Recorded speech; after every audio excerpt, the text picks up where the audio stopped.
ഏവർക്കും നമസ്കാരം. തേനും മയമ്പും നമ്മുടെ പൈതൃകം എന്ന ഈ ചാനലിലേക്ക് ഏവർക്കും ഹൃദ്യമായ സ്വാഗതം.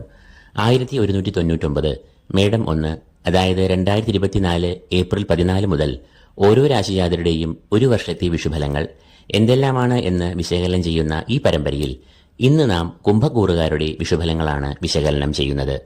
അവിട്ടം 2-ാം പകുതി, ചതയം, പൂരോരുട്ടാതി മുക്കാൽ എന്നീ നക്ഷത്രങ്ങളാണ് ഈ രാശിയിൽ വരുന്നത്. ഈ രാശിക്കാർ ഇപ്പോൾ വളരെ മോശമായ ഒരു സമയത്തിലൂടെയാണ് സഞ്ചരിച്ചുകൊണ്ടിരിക്കുന്നത്. വ്യാഴം ഈ രാശിജാതരുടെ 3-ാം ഭാവത്തിലാണ് ഇപ്പോൾ നിൽക്കുന്നത്. 3-ാം ഭാവത്തിലെ വ്യാഴം പൊതുവെ പ്രതികൂലമായ ഫലങ്ങളാണ് നൽകുക. കാര്യവിഘ്നം, തടസ്സം, ദുഃഖം, സ്ഥാനഭ്രംശം, ഔദ്യോഗിക രംഗത്ത് പ്രതിസന്ധികൾ, ശരീരക്ലേശങ്ങൾ, മാനസികമായ ദുഃഖങ്ങൾ, നിരാശ എന്നിവയെല്ലാം വ്യാഴം 3-ൽ നിൽക്കുമ്പോൾ ഉണ്ടാകും. മറ്റൊരു പ്രധാനിയായ ശനിയും ഇവർക്ക് അനുകൂലമല്ലാത്ത അവസ്ഥയിലാണ് ഇപ്പോൾ നിൽക്കുന്നത്. ഇവരുടെ ജന്മത്തിൽ കൂടിയാണ് ശനി സഞ്ചരിക്കുന്നത്.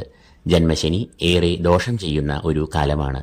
കുടുംബജീവിതത്തിലും ഔദ്യോഗിക രംഗത്തും വിവിധ ദോഷങ്ങളും പ്രതിസന്ധികളും ഈ സമയത്ത് ശനി ഉണ്ടാക്കും. എന്നാൽ ഈ ദുരിതങ്ങൾക്കെല്ലാം ഒരു ആശ്വാസമായി വ്യാഴം മെയ് 1 മുതൽ രാശി മാറുകയാണ്. മെയ് 1-ന് വ്യാഴം മേടരാശിയിൽ നിന്നും ഇടവരാശിയിലേക്ക് പ്രവേശിക്കുമ്പോൾ വ്യാഴം ഈ രാശിജാതരുടെ 4-ാം ഭാവത്തിലേക്ക് നീങ്ങും. ആശ്വാസം എന്ന് പറയുവാൻ കാരണമുണ്ട്. കാരണം പൂർണ്ണമായ സുഖസൗഖ്യങ്ങൾ ലഭിക്കുന്നതല്ല, മറിച്ച് ഗുണദോഷ സമ്മിശ്രമായ ഒരു കാലമായിരിക്കും ഇവർക്ക് വരാൻ പോകുന്നത്. ശനി നൽകുന്ന 7.5 ശനി ദോഷങ്ങളും വ്യാഴം നൽകുന്ന ദുരിതങ്ങളും അനുഭവിച്ചു പോന്ന ഈ രാശിജാതർക്ക് വ്യാഴം ഭാഗികമായി സൗഖ്യങ്ങൾ നൽകുന്നു എന്നത് ഏറെ ആശ്വാസം തന്നെയാണ്.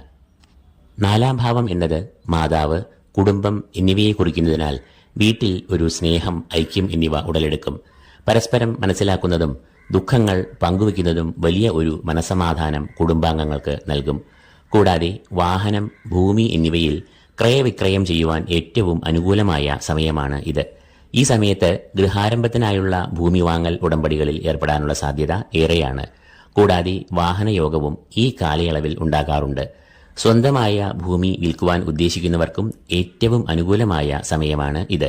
എന്നാൽ ഈ സമയം സ്വന്തം മാതാവിന്റെ ആരോഗ്യകാര്യങ്ങളിൽ ഒരു ശ്രദ്ധ പാലിക്കേണ്ടതും അത്യാവശ്യമാണ്. ഈ രാശിജാതർ 7.5 ശനി ദോഷങ്ങൾ നൽകുന്ന ശനിയെ സൂക്ഷിക്കണം. 2025 മാർച്ച് വരെയും ശനി ഇവരുടെ ജന്മത്തിൽ നിൽക്കും എന്നതിനാൽ ദീർഘകാലത്തെ പരിഹാരങ്ങൾ ചെയ്യേണ്ടതാണ്. ശാസ്താവിന് ശനിയാഴ്ചകളിൽ നീരാജനം, മഹാദേവന് സ്വന്തം നാളിൽ മൃത്യുഞ്ജയ ഹോമം എന്നിവ കഴിപ്പിക്കുക. ശനിയുടെ മൂലമന്ത്രമായ ഓം ശനൈശ്വരായ നമഃ എന്ന് ജപിക്കുക. നല്ല സാത്വികമായ ജീവിത രീതി പുലർത്തുക. മനസ്സിന് നല്ല സംയമനം പാലിക്കുക.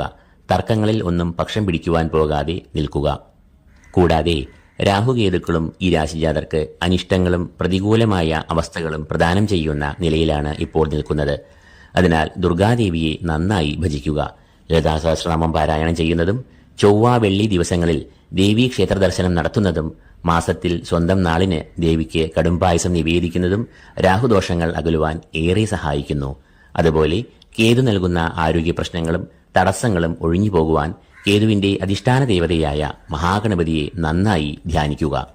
ഓം ഗം ഗണപതിയെ നമഃ എന്ന മൂലമന്ത്രം മനസ്സിൽ ഉരുവിട്ടുകൊണ്ടേയിരിക്കുക.